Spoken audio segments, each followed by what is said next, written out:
Marching in a Roman legion was far from glorious. It was exhausting, dirty, and brutally demanding. Every soldier carried his world on his back: armor, weapons, tools, and supplies, and walked for miles under the sun or rain. Days started before dawn and ended only after building a fortified camp from scratch. It wasn't just war that tested them, but the endless grind of discipline, weight, and distance that forged the Roman Empire step by step.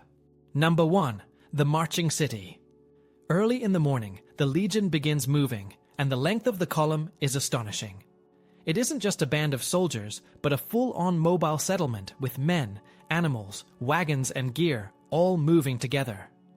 2 legions might consist of around 13 to 14,000 citizen soldiers, and then you add 5 to 6,000 auxiliary troops recruited from across the empire: riders from Numidia, archers from Syria, infantry from Iberia and Germania. On top of that come the support crews: cooks, medics, blacksmiths, animal handlers, and servants. The animals multiply the size of the train. Thousands of mules carry equipment, supplies, folded siege machines, and even tents. When you do the totals, you're looking at perhaps 25 to 30,000 living beings moving as one entity. On a normal road, that column might stretch 8 to 12 kilometers. That means the front could be fording a river while the rear is still breaking camp.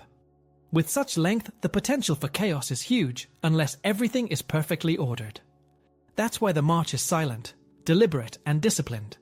No songs, no unnecessary chatter, because noise invites attention, and this army wants to be seen only when it strikes. Every man and beast knows its place. Scouts take the front, surveyors mark the site of the camp ahead, the main body follows, the baggage train is shielded in the middle, flank patrols cover the edges, and the rear guard watches what presses from behind. Such a system works because repetition makes it reliable. Set routine beats raw courage when you've got thousands of people to move through contested land. If the rhythm breaks, if wagons jam the line, if stragglers lag behind, ambushes happen. The brutal truth is that this vast machine didn't rely merely on weapons. It relied on habit, structure, and the slow relentlessness of thousands of men stepping in time. Number 2. Dawn on their backs. A Roman legion began its day long before sunrise, usually around the 4th watch of the night, between 3 and 4 in the morning. The early start was not about enthusiasm, but efficiency. Marching in daylight heat could be deadly, and moving early gave the army more time to find a secure place for the next camp before dark. The first sound was a horn blast, followed by the centurions walking through the rows, making sure everyone was awake. Soldiers didn't waste time talking. Each group of 8 men, called a contubernium, knew its tasks perfectly. They took down their leather tent, rolled it tightly, and divided the weight evenly. Every piece of gear had its place and order. The reason was simple. The faster the camp could be packed, the sooner the army could move. Roman soldiers carried a heavy personal load, often between 20 and 30 kilograms.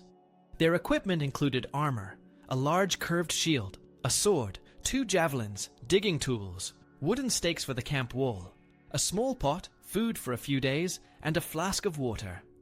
There were no wagons for their belongings, so each man marched as his own supply unit. This made the army much faster and less dependent on carts or pack animals. Historians often note that this discipline allowed Roman forces to move where other armies couldn't, even through forests, mountains, or muddy terrain. Before the march began, officers and engineers met to choose the day's route. Scouts brought back information about the land ahead, rivers, hills, and possible ambush sites. The leaders avoided swamps, narrow passes, or rough ground that could trap the baggage train. They preferred steady, open routes where the column could stay in formation. Meanwhile, the animals were prepared. Mules were fed and watered, carts were checked for damage, and blacksmiths inspected wheels and iron parts. When the signal to move was given, the head of the column began marching in complete order. The silence was striking. Roman soldiers were not allowed to shout, sing, or talk loudly during the march. This wasn't just about discipline. It was a safety measure. A quiet column could approach an area without warning the enemy. Veterans took the front positions to set the pace, usually around 4 to 5 kilometers per hour. The goal was not speed, but endurance. Every kilometer had to be covered without breaking formation. By sunrise, the legion was already far from the previous camp, a long, steady line of men, animals, and carts stretching across the landscape. This strict morning routine allowed the Romans to move entire armies across provinces with precision, maintaining energy, order, and readiness for battle even before the day had truly begun. Number 3. Eyes that bite first. The march only works because the first kilometers belong to the scouts and the vanguard. Their job is to make sure the main body never meets a surprise at full speed. Before dawn, they move out on light horses or on foot and spread along the road and the nearby slopes. They check bridges, listen for water levels, and study ruts and footprints that tell who moved through in the night. In open country, they ride wider arcs to see farther. In forests, they move slower and test the ground with poles to find pits or hidden stakes. These men are usually drawn from experienced auxiliary units because they are used to rough terrain and fast decisions. Numidian-style cavalry gives reach and speed on broken ground. Cretan or Syrian archers bring long range if a quick fight starts. Gaulish and Iberian trackers read sign on trails and field edges. The point is not glory, the point is time. If the vanguard finds trouble early, the commander has minutes to shift the column before the enemy can hit the soft parts. The vanguard creates a buffer between danger and the heavy mass of soldiers, animals, and carts. They keep a measured gap from the main body, so messengers can ride back with clean reports and not get lost in the wagons. When the road twists through a ravine, they shorten the gap and mark blind turns with flags or posted men. When the route opens onto a ridge, they extend again and put eyes on both flanks. The signals are simple and hard to confuse. A horn call to halt or close up, a raised banner to show a turn, a courier with a short written note for anything more complex. If an ambush starts, the vanguard does not stand and trade if the ground is bad. They fire, fall back to the nearest firm position, and pull the enemy into a place where the cohorts can form lines and hit back. The measure of success is not how many they kill in front. It is how cleanly they keep the column moving. That means clearing roadblocks fast, sapping small barricades, cutting light brush that hides shooters, and steering the march around ground that multiplies risk. Over time, they also build a map of safe water points and useful bivouacs that the army can use again. The best vanguard is invisible when things go well. The column behind them simply keeps its steady pace and reaches the evening camp on time. Number 4. Measuring the night's fortress. Every Roman march ended the same way, with the creation of a new fortified camp. The army never slept under open sky if it could help it. As the column moved during the day, the surveyors, called agrimensores, went ahead to find the next campsite. These men weren't ordinary soldiers. They were trained to read the land like engineers. Their job was to choose a safe, practical location that the entire army could turn into a working fortress before dark. They looked for clean water nearby, solid ground that wouldn't flood after rain, and a position slightly raised so enemies couldn't attack from above. When they found a suitable spot, they marked the layout using ropes, stakes, and a tool called a groma. This allowed them to measure straight lines and right angles. They started from the center of the site, where the commander's tent and headquarters would be built, then extended the layout outward in perfect symmetry. The plan was almost always a rectangle with 4 main gates. The front gate, called the Porta Praetoria, faced the direction of travel. The rear, the Porta Decumana, faced the way they had come. The 2 side gates, right and left, made it easy for troops and supply carts to move in and out quickly. Once the land was marked, the soldiers turned into builders. Every man knew his exact role. Some started digging a defensive trench, usually about 2 meters deep and 3 wide, while others used the soil to build an inner wall. Into that wall, they drove the wooden stakes they had carried all day, creating a sharp barrier. Others measured internal streets, set up the commander's tent, and created space for kitchens, blacksmiths, animal pens, and latrines. Even the direction of the wind was considered when placing the fires and toilets. This work was done with incredible speed. A trained legion could build a fully defensive camp in about 4 hours, even in bad weather or rough terrain. The routine was the same every night, which meant no time wasted on confusion or orders. Everything had a purpose. A proper camp protected the soldiers, kept supplies organized, and allowed the army to rest without fear of a surprise attack. This discipline of building a fortress each night was one of the secrets behind Rome's military success. It meant that wherever the legions marched, they carried a piece of Rome's order and security with them, turning any open field into a safe base before the sun went down. Number 5. The main body's grind. This is the part of the march that looks slow and simple, but it is where the real work lives. The legion's corps moved in a narrow file 2 or 3 men across, so it could follow rough paths without breaking apart. 10 cohorts formed the heart of each legion, and within them, the sentries kept tight spacing with clear gaps for runners and signals. Veterans set the pace at the front because a steady rhythm saves more energy than bursts of speed. New recruits marched in the middle, where discipline is easier to keep, and the known stragglers stayed where officers could watch them. Trumpets and curved horns gave clear signals to start, halt, tighten ranks, or brace for trouble. Centurions walked the line, while the optio kept order from the rear of each unit.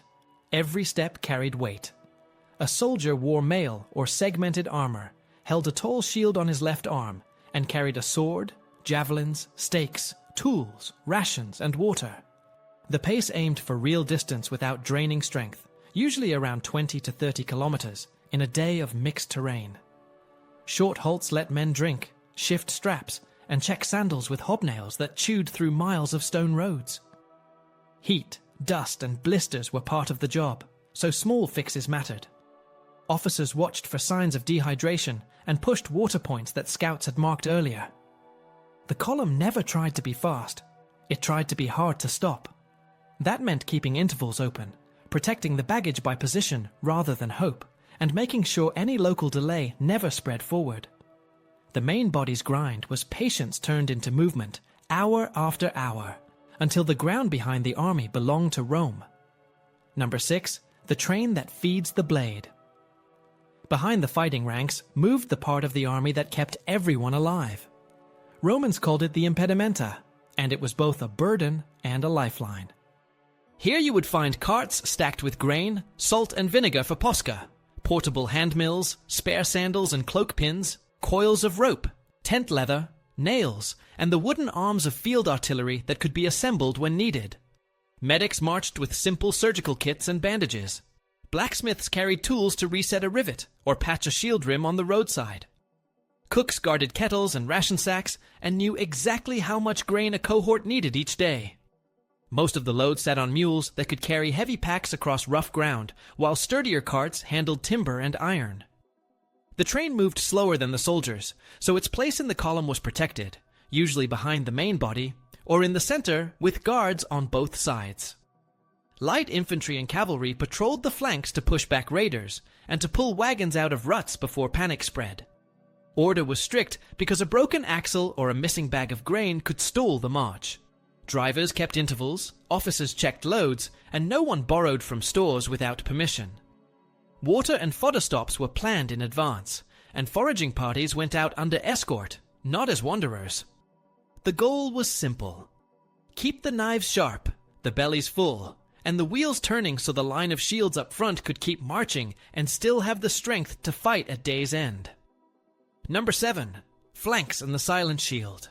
The sides and the tail of the column were the places where nerves never rested. Enemies loved to strike from cover, so Rome set quiet professionals to guard the edges. Light cavalry rode in loose lines along the flanks and kept a little distance from the road. Their job was to see danger before it reached the main body, and to steer the march away from ground that favored an ambush. Small teams of foot skirmishers moved through hedges and tree lines and checked ditches, walls and bends that could hide men or missiles. In rough provinces, commanders hired local scouts who knew which ridge gives a clean view and which path turns into a trap. These patrols worked on a simple rule. Keep the column moving and keep panic from starting. If they found a blocked lane, they cleared it fast or flagged a short detour. If arrows flew from a slope, they pulled back to firm ground and drew the attackers into a place where cohorts could form and answer. The rear guard carried a different weight. It protected the baggage, gathered stragglers, and shut down rumors before they spread. Officers rotated fresh units through the tail, so focus stayed sharp. The sounds back there were small but telling. A cartwheel tapped, a mule snorted, a horn gave a short note to close up a gap. When the flanks and the rear did their work, the rest of the army felt almost nothing. The line of shields kept its steady pace, the baggage kept its intervals, and the march reached the evening camp on time and in one piece. Number 8. Walls before rest. By late afternoon, the march is already aimed at one job: turn empty ground into a safe place to sleep. The surveyors ride ahead and pick a spot with firm soil, clean water nearby, and a little height for better sight lines. Once the first cohorts arrive, the routine kicks in without debate. Men drop packs, grab tools, and start the perimeter. A trench goes in around the edge, and the spoil is heaped inward to make a low rampart. Into that ridge, they drive the pointed stakes they carried all day, which turns a line of dirt into a quick palisade. 4 gates are laid out, so movement is simple and predictable. The front and rear sit on the main axis, and the side gates tie into the cross street that runs through the center. Inside the walls, the grid appears fast. The commander's tent rises near the middle, with space for staff work and signals. Tents for cohorts fall into their usual lanes. Kitchens go where smoke will drift away. Latrines sit downhill and away from the water point. Animals are penned, and carts parked for a clean exit if needed at night. Repairs begin, while grain is ground and porridge simmers. Medics stitch cuts and splint fingers. Fire and noise stay low, because darkness carries sound. The watchword for the night is passed down the line, and sentries take their posts. Every man keeps shield and footwear within reach. If an alarm sounds, the paths are known, and the gates are manned in minutes. Building the camp costs energy at the end of a long day, but it buys real rest and a calm start at dawn. That is how the Legion ends the march and keeps its edge for the next one.